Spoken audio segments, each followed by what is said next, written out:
Up din po ng 30,000 tablet ng paracetamol at 500 bottles ng paracetamol.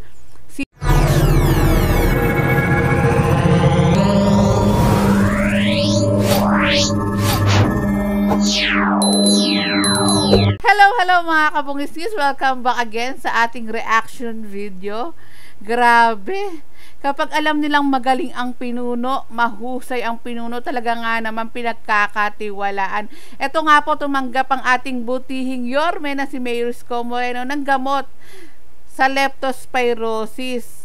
At alam din ng mga nagbibigay ng mga donation dito sa Maynila, talagang ibibigay ni Yorme itong mga tulong nila sa Batang Maynila. Kasi alam nila, hindi corrupt si Mayor Isko Moreno. Panoorin po natin. At idagdag ko na lang rin po, tumanggap din po ng 30,000 tablet ng paracetamol at 500 bottles ng paracetamol syrup. At sa mga nagdo-donate po sa Maynila, maraming salamat po. God bless you po. At maraming salamat din po sa pagtitiwala nyo sa butihing mayor ng Maynila. At panoorin na natin to mga kabungisnis. Grabe, pagkaupo pa lang ni Yorme, no, ang dami na nagbibigay ng donation, suporta kay Mayor Isko. Pero bakit nung nakaraan wala yatang nagbibigay dun sa iba? Joke. Eto, panoorin natin. Eto kasi, kaya nasabi ko rin yun, kasi yung mga gamot dun nung nakaraan, wala, sa totoo lang ha, naka-experience din ako nun, walang gamot kahit sa center, kahit na injectable. Ano bang gamot yun nung nagpa-inject ako? Tetanus toxoid. Wala po doon, di ako nakakuha. Bumili pa ako ng gamot para sa tetanus toxoid. Pero eto, ang daming mga gamot sa mga center nga. Kaya punta na rin po kayo sa mga center. Makakaasa po kayo sa pamahalaan ni Mayor Isko Moreno. Una ang taong bayan, una ang Batang Maynila, una ang kaligtasan nyo kay Mayor Isko. Panoorin na po natin. Ang daldal ko, pasensya na.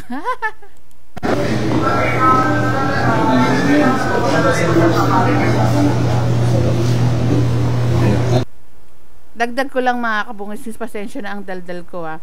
Simula nung naupo si Mayor, napapansin nyo, never yata siyang nakapagpahinga ng maayos talaga. Yung talagang pahinga, tulog ng 8 hours. Grabe, ang sipag talaga ni Mayor Isko Moreno. Para sa akin, siya ang pinaka the best na mayor ng Pilipinas. Walang pahinga, walang tulog, kahit na nasasakripisyo niya ang kanyang health, nasasakripisyo niya ang kanyang pamilya dahil sa tungkulin niya sa mga Batang Maynila. Una lagi ang kapakanan, saludo, ng mga Batang Maynila. Imaginin mo, ilang araw nang bumabagyo pero si Yorme talagang nandyan, nakatutok, nakabantay. Alam mo yung mayor na hindi nagpapahinga, punta ng punta sa mga nasasakupan para makita yung kalagayan din nila. At yung mga kasama rin ni Yorme sa pamahalaang lungsod ng Maynila, maraming salamat din po sa dedikasyon nyo at sipag nyo. Masipag ang ating mayor, kaya masipag din ang mga kawani ng lungsod ng Maynila sa pagtatrabaho. At shout out ko lang si Director J. De La Fuente ng MDSW. Saludo Sir J, napakasipag mo rin po. Panoorin na natin to.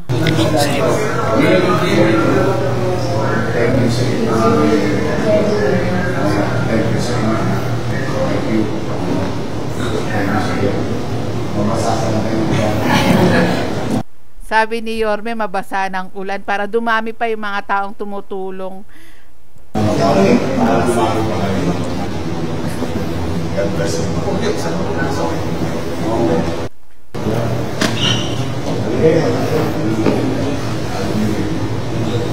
Madami ganito po, 50,000. Etong gamot na po na ito sa leptospirosis, kailangan din po natin yan. Kaya sana punta rin po kayo sa mga health center nyo.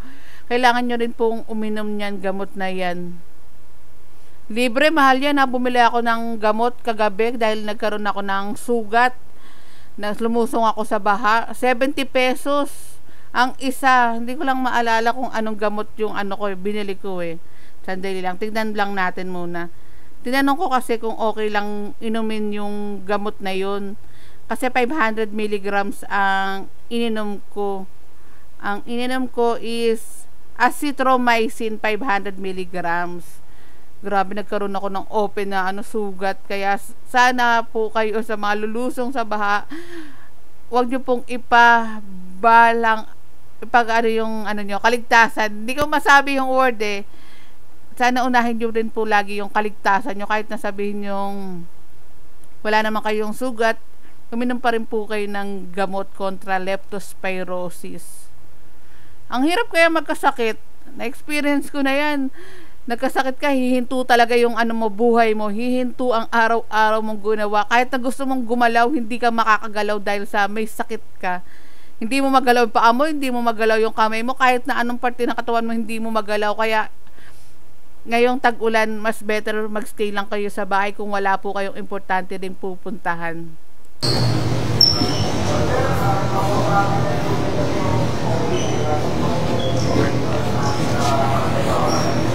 Kanino natin ipamimigay yan, Yorme? Sa una, siyempre sa mga health centers. Para sa ating mga lolo't-lola, mga batang Maynila na nabaha, na-expose sa baha, para extra protection nila. O, pangalawa, And cut ko lang. Sa mga magko-comment, bakit na kinakat ko? Bawal po kasi ito yung video na hindi sa atin nakokomentan. And cut ko lang, talaga naman ipinapamigay ni Yorme lahat ng mga donation. Hindi niya ito binubulsa or itinatago kasi mostly, sorry sa mga ibang politician, mostly real talk tayo, some of politician tinatago po yung mga ibinibigay sa kanila. Tulad ng mga delata, bigas, etc. hanggang sa hindi na napakinabangan ng mga kababayan din nila. Alam nyo yan, nakikita nyo yan ever since ganyan yung nagiging gawi. Pero kay Mayor Isko Moreno, pinapamigay niya sa talagang sa mga batang Maynila, yung mga nararapat para sa kanila. Sana si Yorme na uminom din, pero I'm sure umiinom din yan si Yorme. Kailangan namin ikaw, Yorme, na maging malakas, kaya ingatan nyo rin po yung sarili nyo. Ating mga MPPD, DPW engineering, sa ating city electrician, patuloy nag-aayos ng mga poste natin, at siyempre yung DPS, lahat ang lumulusong sa kanila. Lahat, pwede nilang ma-pay. Thank you sa inyo. Thank you po again. Thank you sa mga nag-donate nga rin po. Kaya sana i-grab nyo rin po yung opportunity na yan na makainom din po ng gamot. Mahal po yan. 70 pesos po yung inanom kong gamot. Mabigat din po yan sa bulsa. Ulitin ko, basta kayo ng black. So, maraming donation today. Sa mga batang Maynila, mag-ingat po kayo. Tuloy-tuloy lang po ang inyong pamahalaan. Ni Yorme, maraming donation today. Ayan, marami pa tayong antabayanan na donation para sa mga batang Maynila. At sa mga nagdo-donate nga po, maraming salamat po. At sabi nga ni Yorme, mabasa kayo ng ulan sa mga tulong nyo rin po sa Maynila. At makakaasa rin po kayo na ibibigay yan sa mga batang Maynila. Si Yorme kasi, very transparent talaga siya. Pinapakita niya lahat ng galaw niya. Lahat. Maraming salamat sa panonood, mga kabungiskis. Hanggang dito na lang muna tayo. Ingat po kayo palagi and God bless us all.